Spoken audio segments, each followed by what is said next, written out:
పెళ్ళైనా పండగైనా వేడుక ఏదైనా పట్టుచీరల ప్రత్యేక వేదిక వారాహి సిల్క్స్. సాంప్రదాయానికి సౌందర్యానికి వారధి. అందరికీ నమస్కారం. రెండు రాష్ట్రాల్లో ఉన్నటువంటి తెలుగు ప్రజలకు, భారతదేశంలోనూ యావత్ ప్రపంచంలోనూ ఉన్నటువంటి తెలుగు మిగతా భాషలలోని అభిమానులకు, నా శ్రేయోభిలాషులకు, ఆత్మీయులకు, ప్రజాప్రతినిధులకు, రెండు రాష్ట్రాల ముఖ్యమంత్రులకు, మీడియా ప్రతినిధులకు నా హృదయపూర్వక నమస్కారాలు. గత 4 రోజులుగా ఏమేమి జరుగుతున్నదని అందరికీ తెలుసు. ముఖ్యమంత్రులకు కూడా తెలిసి ఉంటుంది. ఎందుకంటే వాళ్ళు ఎన్నో సమస్యలతో తలమునకలై ఉంటారు. కానీ ఎవరో ఆయన పర్సనల్ సెక్రటరీస్ చెప్పుండొచ్చు. నా హృదయంలో ఉండే ఆవేదన ఏమిటంటే కుటుంబ సమస్య.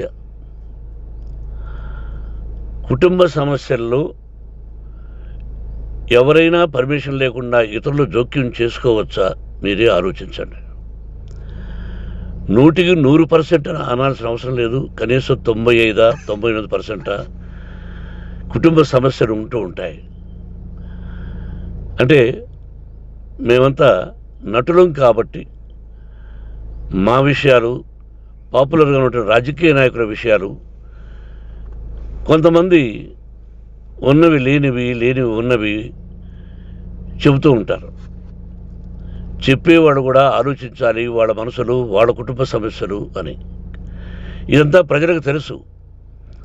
కానీ ఎందుకులే మన పనులు మనం చేసుకుందాం అని అందరూ సైలెంట్గా ఉన్నారు.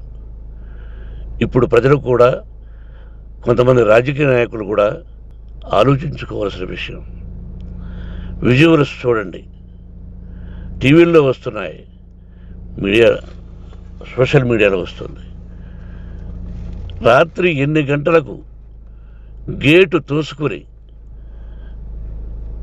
నా బిడ్డ మనోజ్ కుమార్ వచ్చాడు. అది రైటా రాంగా పర్సనల్ విషయం, తర్వాత మాడుకోవచ్చు.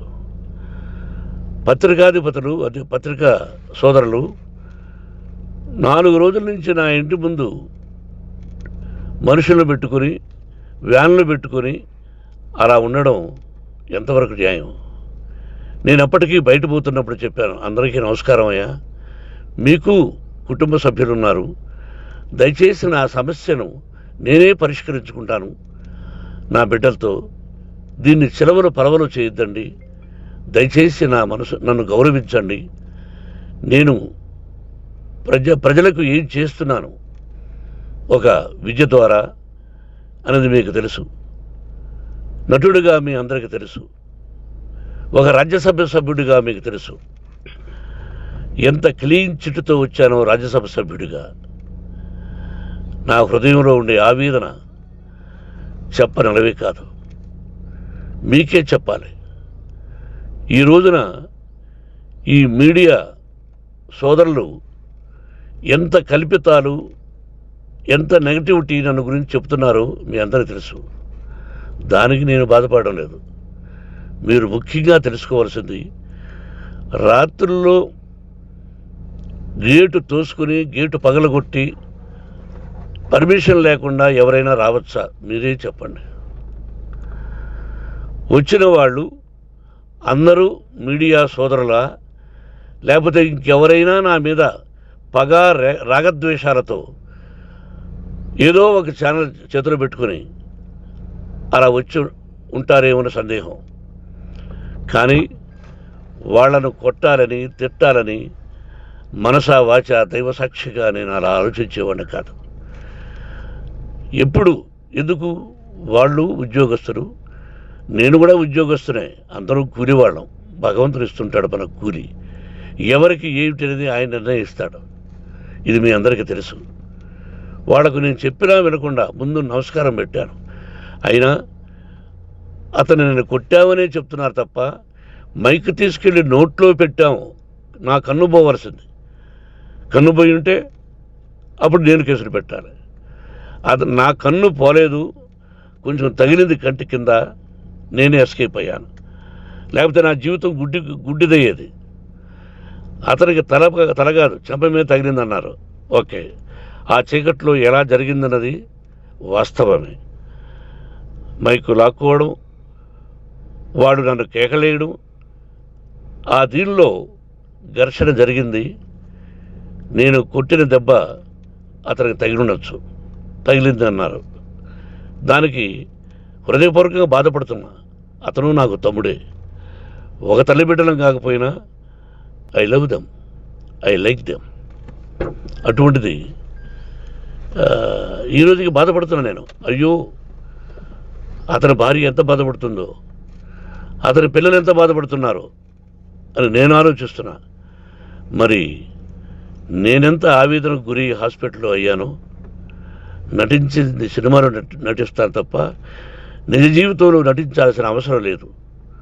నాకున్నది ఒకటి ధైర్యం, సాహసం, నీతిగా, న్యాయంగా, ధర్మంగా బ్రతకాలన్నది నా ఆలోచన. ఎందుకు కొట్టాలి? గేటు బయటుండి నేనేమైనా అసభ్యకరంగా వాళ్ళని కొట్టుంటే డెఫినెట్గా నా మీద 50 కేసులు కాదు 100 కేసులు పెట్టి నన్ను అరెస్ట్ చేయొచ్చు. లేకపోతే నేనే పోలీస్ స్టేషన్ పోయి, అయ్యా, ఆవేశంలో నా ఇంటి బయట ఉన్న వాళ్ళను కొట్టాను, నాది తప్పే అని పోలీస్ స్టేషన్కి ధైర్యంగా పెడతాను. కానీ ఇంటి లోపలికి వచ్చి నా ఏకాగ్రతను, నా మనశ్శాంతిని భగ్నం చేశాడు. ఆల్రెడీ నా బిడ్డ చేస్తున్నాడు. అయినా నీ కన్నబిడ్డ, ఎప్పటికీ నీ కన్నబిడ్డే. ఏదో ఒక రోజున న్యాయం జరుగుతుంది, మేము కూర్చొని మాట్లాడుకుంటాం. దీనికి మధ్యవర్తులు అక్కర్లే. కుటుంబ సమస్యలకు బయట వాళ్ళని పిలిపించి ఇలా చేయండి, మీరు ఇలా మాట్లాడండి అని చెప్పక్కర్లే. కట్టు బట్టలతో మద్రాసుకు వెళ్ళేవాడిని. ఆల్రెడీ మీకు చెప్పాను. పైసా లేకుండా కట్టుబట్టలతో, చెప్పులు సగం కింద అరిగిపోయి అలా వెళ్ళినవాడిని. మా తల్లిదండ్రులు అద్భుతమైన జన్మను ప్రసాదించారు. ఒక్క పైసా ఇవ్వాల.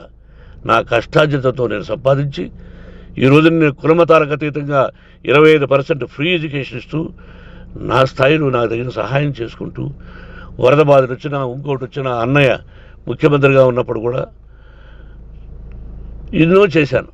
బట్ అవి మర్చిపోయి ఈరోజు కొట్టింది మాట్లాడుతున్నారు. ప్రజాప్రతినిధులారా, నా అభిమానులారా, తెలుగు ప్రజలారా, తమిళ, మలయాళం, కన్నడ అభిమానులారా, ఆలోచించండి. నేను చేసినది తప్పు, కొట్టినది తప్పు. ఏ సందర్భంలో కొట్టాల్సి వచ్చింది? మీ ఇంటికి దూరితే ఒప్పుకుంటారా? మీ ఏకాగ్రతను భగ్నం చేస్తే ఒప్పుకుంటారా? మీరే ఆలోచించండి. న్యాయాధిపతులు కానీ, ప్రజాప్రతినిధులు కానీ, అభిమానులు కానీ, వ్యాపారస్తులు కానీ, ఇదే మీడియా ప్రతినిధులు కూడా వాళ్ళ ఇళ్ళలోకి ఎవరైనా దూరి, ఏయ్ మన గురించి ఇలా రాశావు అని ఆ ఇళ్ళల్లోకి ఒక 10 మంది వెళితే వాళ్ళు దండం పెట్టి పంపిస్తారా? ఏం చేస్తారు చెప్పండి. మీకు టీవీలు ఉన్నాయి, మాకు టీవీలు లేవు. నేను కూడా రేపు టీవీ పెట్టచ్చు. అది కాదు గొప్ప. నా హృదయపూర్వకంగా చెప్తున్నా, అతని మనసును బాధ పెట్టినా, అతను గాయమైన దానికి చాలా చింతిస్తున్నాను. చింతించే లాభం ఏమిటండి అంటే, మరి ఏం చేయాలి? మీరు చేసిందేంటి? మళ్ళీ చెప్తున్నా, అసలు అతను నిజంగా జర్నలిస్టా కాదా అని ఆ చీకట్లో నాకు ఎలా తెలుస్తుంది? టీవీ 9 అని నాకు ఎలా తెలుస్తుంది? ఏదో ఒక కంటి మీదకి ఒక మైక్ వచ్చింది, దానికి అబక్కం లాక్కున్నాను. ఇది వాస్తవమే, అసత్యం కాదు. అది టీవీ 9, ఆ టీవీ 9 మైక్నే లాక్కోవాలి. అది ఏంటండి? నేనేమన్నా మూర్ఖుడినా? వాళ్ళందరూ నాకు కావలసిన వాళ్ళే. ఈ రోజున ఆ రజనీకాంత్, అతను కూడా ఎన్నో ఫోన్లు నేను చాలా సందర్భాల్లో మాట్లాడున్నాను. ఇట్స్ లైక్ మై సన్నా, లేకపోతే బ్రదరా, అలా ఉంటాం. మరి ఈ విషయంలో మాత్రం మీరు అందరూ అంటే మీరు చేసినది తప్పు అని మీరు ఒక్కరు అనలేదే. కానీ జర్నలిస్టు సోదరులు, ఒక ఆడపడుచు, దాదాపు ఒక 5-6 మంది ఆడపడుచులు, ఒక 5-6 మంది సోదరులు, వాళ్ళందరూ మాట్లాడారు. కొట్టడం తప్పైనా ఏ సందర్భంలో కొట్టవలసి వచ్చింది, ఇవన్నీ క్లియర్గా మాట్లాడారు. అవన్నీ మీరు చెప్పరు. కాబట్టి పైన భగవంతుడు చూస్తున్నాడు. పోలీస్ అంటే నాకు ఇష్టం. ప్రజలను కాపాడవలసిన బాధ్యత వాళ్ళది, రక్షణ కల్పించవలసింది. నా విద్యాలయానికి కూడా ఐపీఎస్లు ఐఏఎస్లు అయిన విద్యార్థులు ఉన్నారు. వాళ్ళకు న్యాయం ధర్మం నేర్పించి పంపించాను నా ఇన్స్టిట్యూషన్లో. But they are perfect. కొంతమంది ఐపీఎస్లు ఐఏఎస్లు డీసీపీలు ఇలా చాలామంది ఉన్నారు. బట్ ఎక్కడెక్కడో పనిచేస్తున్నారు. వాడు నా బిడ్డలు. మరి వాళ్ళు కూడా పోలీసు ఉద్యోగస్తులే కదా, న్యాయంగా ఉన్నారు కదా. కానీ ఇక్కడ మాత్రం ఏకపక్ష నిర్ణయం. ఏమి చేస్తున్నారో మీరే ప్రజలారా చూడండి, ఆలోచించండి. నేను న్యాయమా అన్యాయమా, నేను చేసింది న్యాయమా అన్యాయమా, మీరే ఆలోచించండి. నా ఇంటికి తలుపులు బద్దలు కొట్టి రావడం న్యాయమా, మీరే చెప్పండి. ఎల్లప్పుడూ మీ ఆశీస్సులు కోరుకునే మీ మోహన్ బాబు. నమస్కారం, నమస్కారం, నమస్కారం, నమస్కారం, నమస్కారం, నమస్కారం.